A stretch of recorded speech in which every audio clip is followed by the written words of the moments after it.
Welcome back, Guardians. Okay, Crota's End raid returns. Nice. That's going to be fun.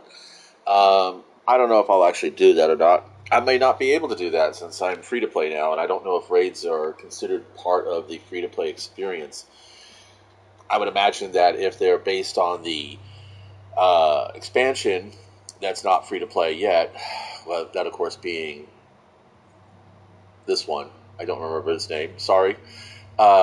Then I probably won't be able to. But Crota's End is, I don't know. Well, let's see how that's tied in. Heist Battleground on the Moon. It's not the worst of the bunch. It's actually not very bad. The lasers do make it a bit of a challenge to get through. But overall, that's not a bad Nightfall. But it depends on how many HP they give the champions. I remember Bungie saying something about they're upping the difficulty in aspirational and ritual content. Aspirational content, not ritual content, by increasing the punching bag size of the enemies, and also dropping off. They're also reducing they're shortening the drop off range for primary weapons. So like pistols, auto rifles, submachine guns, scout rifles, pulse rifles. Everything's going to have their drop off happen sooner. So instead of, like, say 30 meters, you start seeing numbers fall off 20 meters or something like that. It's significant. It's really going to push. I think it's designed to push Guardians in closer to each other in PvP. I think that's really the point of it, but also to encourage to punish fire teams that are conservative players, and that when they go into like a Nightfall, a lot of times one person will be like an anchor. So while the other two, risk it and push it and get killed, the anchor sits there and waits for the revives to come up, so they don't have to like reset the whole fucking encounter over again, which is a pain in the ass. Rotators are Guardians of Salvation. The Spire of the Watcher, don't know that one, and Vox Obscura, I've heard of that one. Crucible, Zone Control, and Mayhem. So I'll probably be throwing down some Mayhem, because Mayhem is basically rote. You just show up and do shit. You don't have to worry about pretty much anything else. What do we have here? Season of the Witch. We have some stuff I did already, but I don't understand what. Oh, it was because I attempted the opening mission and got bored with it hella fast. Not fucking kidding, dude. This shit is like, seriously, I'm so tired of all the same old crap. It really is. It's kind of like, I tried to watch the second season of The Legend of Vox Machina.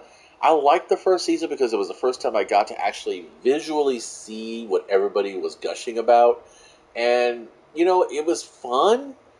But Scanlan was a little bit overplayed, I think. And he's even more so in the second season. Scanlan's hand is like, it's beyond. And I mean, at the table, watching Critical Role and watching some of the older episodes, because I did not watch Critical Role during their first two seasons.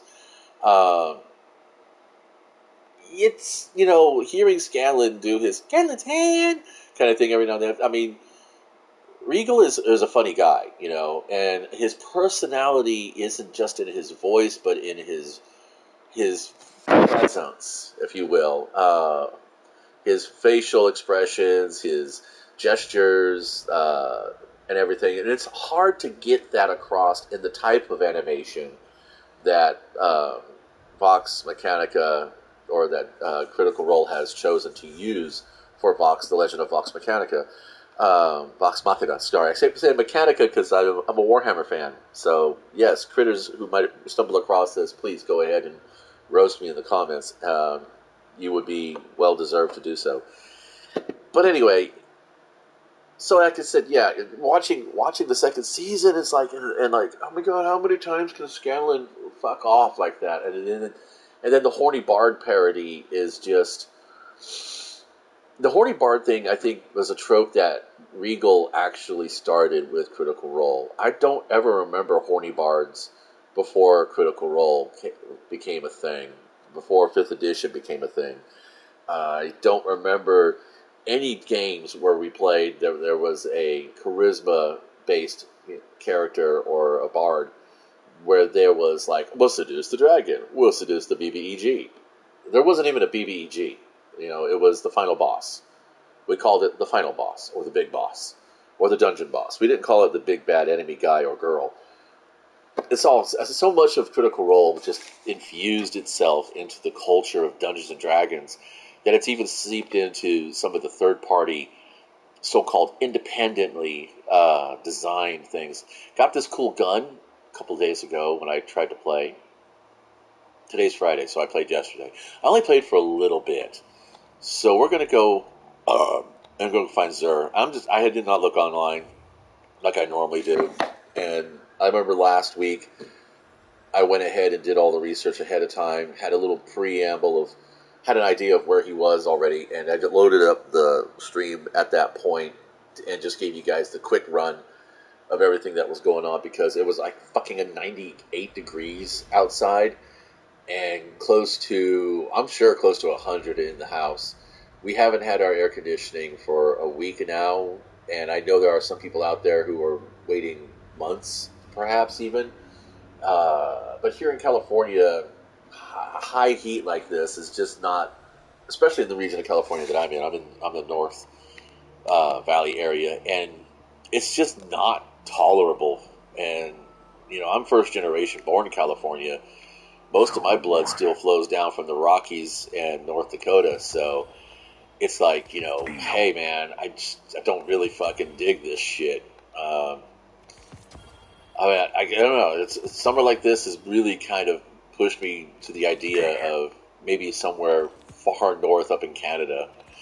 I don't know. We'll see what happens. I mean, most of my hobbying comes out of Canada. All of the tabletop miniature games and RPGs that I get are UK or Canada. A good 60% of the YouTubers I watch are all North Country, or Canadian. Alright, so we have submachine guns, trace rifles, and swords with arc weapons. This should be fast. So we'll start with that. I do not have a submachine gun in my kinetic slot, but that's okay. We're not worrying about that. We're still looking for Zur.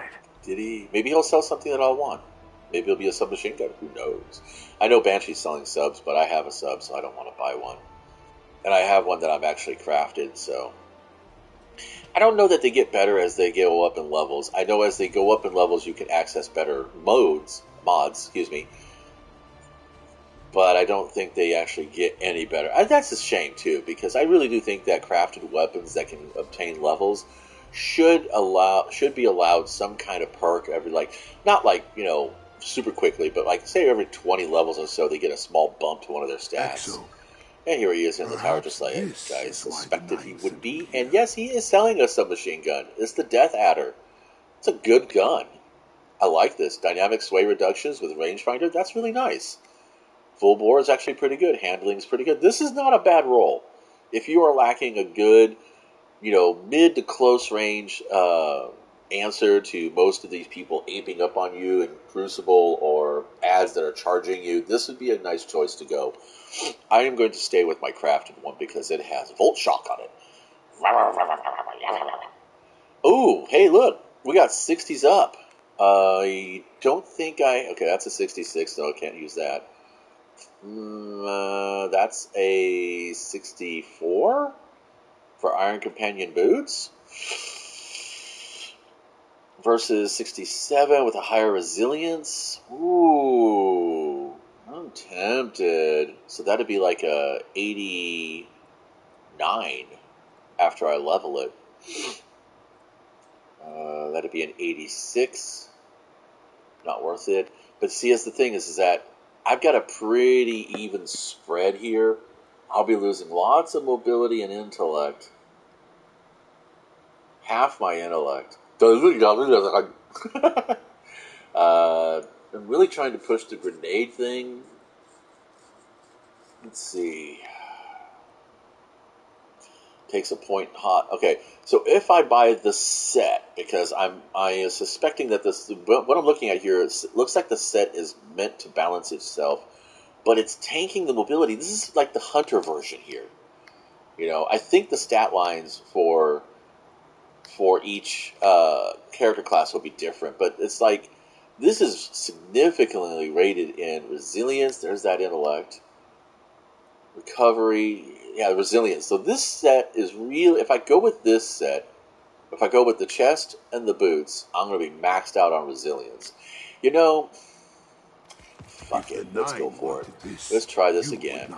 Because I did this a couple of weeks ago and I was disappointed, but we'll try it again.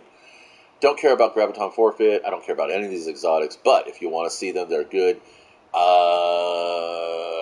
Titan takes it in the pants for his. I wish the class-based exotics would focus on the fucking class-based fucking stat. Like this should be mobility, not resilience. I mean, improved invisibility doesn't require resilience. If this was something that had to do with like health recovery and stuff like that, then I would expect it to be with recovery. If this was like extra overshields, then I would say resilience. But this is a invisibility thing, which is procced by mobility and some very limited other, weapons like the Rat King. But this is definitely tied to, shadow stepping and all that shit. Which means if you want to spawn it more, if you want to have it happen more, you need a higher mobility for it. So this is too much work to be worth it. Warlock finally gets something really good here, a 66 in recovery. Starfire Protocol did get shot in the pants, according to my son. But, again, now, even though it is based on the Warlock ability, which is recovery, it should be weighted in discipline because it's a grenade suit. Come on, people. It's like, I don't know, do they have AI generating this shit for us? What the fuck? Crimson, if you don't got it, I got mine. Everybody's got a baby kangaroo. I'll grab another one because they're fun. Oh, look! Dead Man's Tail's gone. I don't know what that's all about. Let's see what happens here. Legendary chart. I got a boots. I got caca. Those boots are shit. I got a chest. I got that chest. Actually, I used to play with this one. Ooh. After being invisible, your void weapons gain volatile rounds.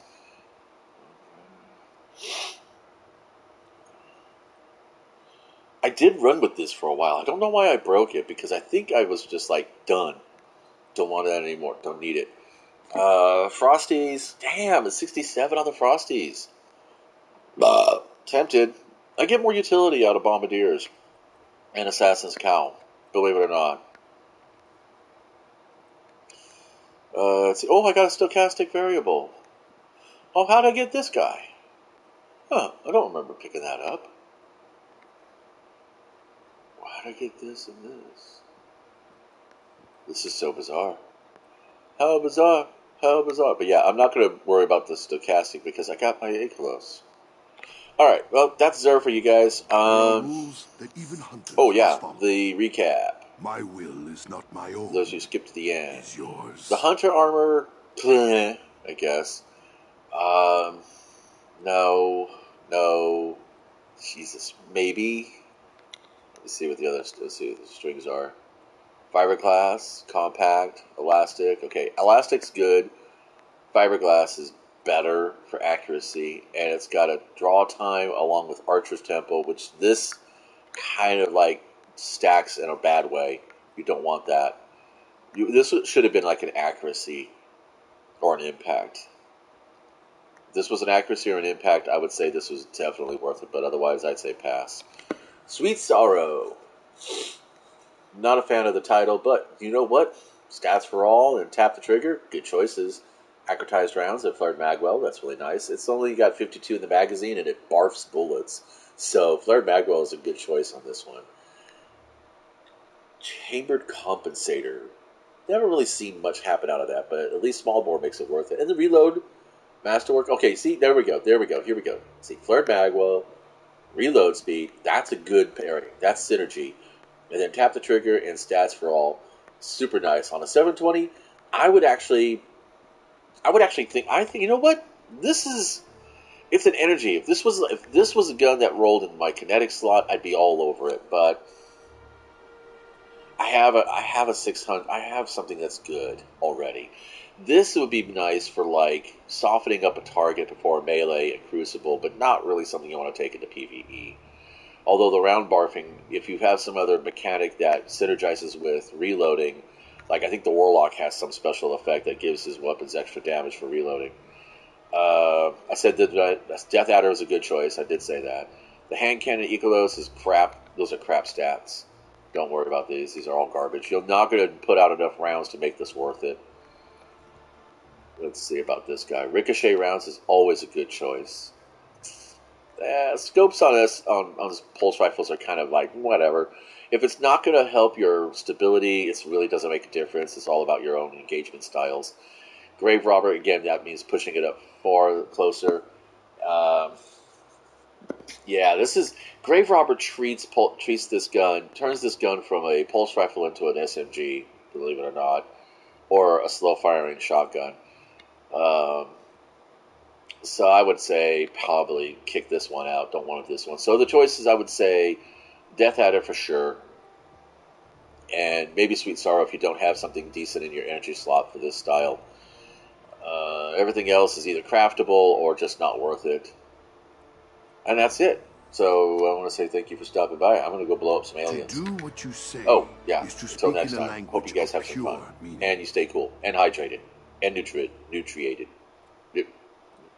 Healthy. Stay healthy.